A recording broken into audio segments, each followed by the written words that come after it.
सुहागिन बरगद पूज रही, सुहागिन बरगद पूज रही। सब सखियां मिल पूजा करती, मोतियन भरी है मांग। सुहागिन बरगद पूज रही, सुहागिन बरगद पूज रही। आई जेठ मास की अमावस, सुहागिन बरगद पूज रही। दूसरी अरज सुनो मेरी बरगद, दूसरी अरज सुनो मेरी बरगद, ओढ़ी चुनरी लाल। दूसरी अरज सुनो मेरी बरगद, ओढ़ी चुनरी लाल। सर से चुनरिया उड़ ना जाए, रखना इसकी लाज।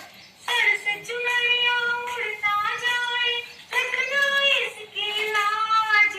सुहागिन बरगद पूज रही, सुहागिन बरगद पूज रही।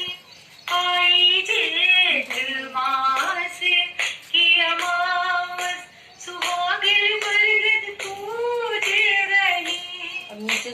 तीसरी अरज सुनो मेरी बरगद, तीसरी अरज सुनो मेरी बरगद, रखना मेरा मान। तीसरी अरज सुनो मेरी बरगद, रखना मेरा मान। सर पर ताज रहे मेरे हरदम, सर पर ताज रहे मेरे हरदम, खुशी रहे घर द्वारे।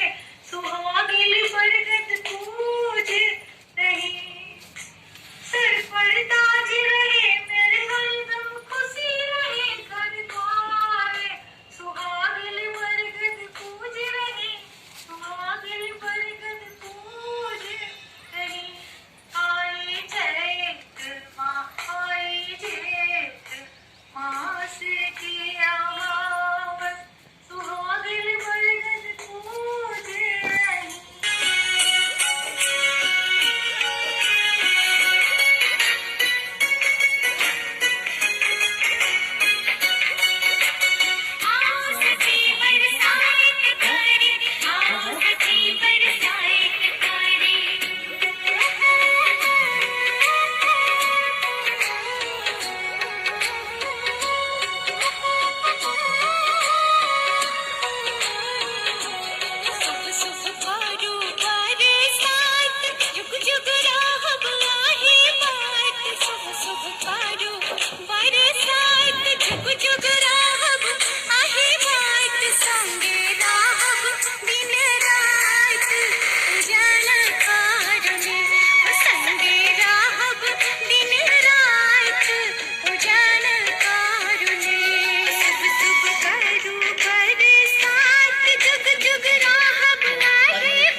शिवपति नाम के राजा थे।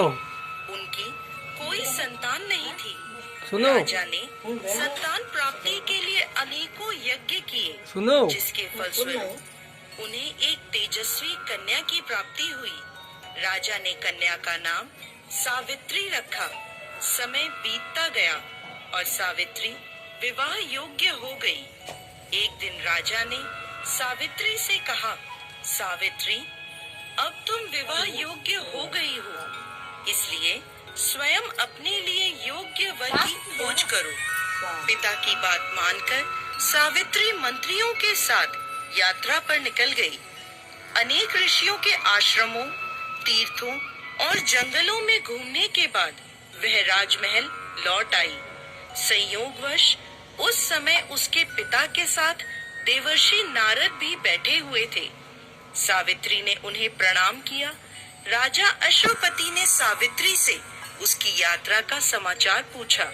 सावित्री बोली, पिताजी, तपोवन में अपने माता पिता के साथ निवास कर। यह सुन अश्वपति चिंतित हो गए और बोले, हे देवर्षि, सत्यवान में ऐसा कौन सा अवगुण है?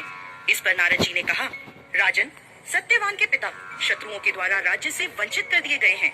वह वन में तपस्वी जीवन व्यतीत कर रहे हैं और अपनी दृष्टि खो चुके हैं।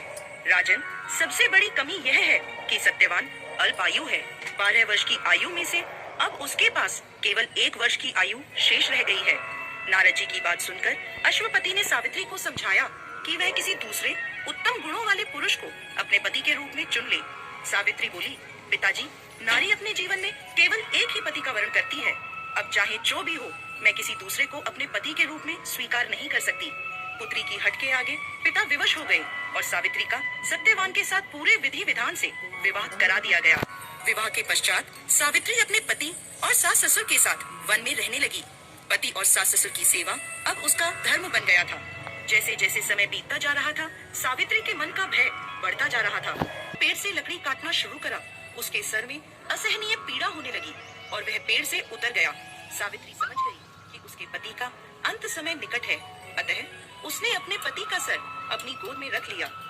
लेटने पर सत्यवान अचेत हो गया। सावित्री चुपचाप आंसू बहाती ईश्वर से प्रार्थना करने लगी। तभी उसे लाल वस्त्र पहने भयंकर आकृति वाला एक पुरुष दिखाई दिया। वह साक्षात यमराज थे। सावित्री बोली, महाराज, आप कौन हैं? यमराज ने उत्तर दिया, सावित्री, मैं यमराज हूँ और तुम्हारे पति के प्राण हरने आया हूँ। सावित्री बोली, प्रभु, सांसारिक प्राणियों को लेने तो आपके दूत। महाराज, आपने मुझे सत्यवान से 100 यशस्वी पुत्रों का वरदान दिया है और सत्यवान के बिना पुत्र कैसे संभव होगा? ऐसा कहकर सावित्री ने यमराज को उलझन में डाल दिया। तब यमराज बोले, सावित्री, मैं तुम्हारी पतिव्रता धर्म से प्रसन्न होकर सत्यवान के प्राण छोड़ रहा हूँ और साथ साथ तुम्हें आशीर्वाद देता हूँ।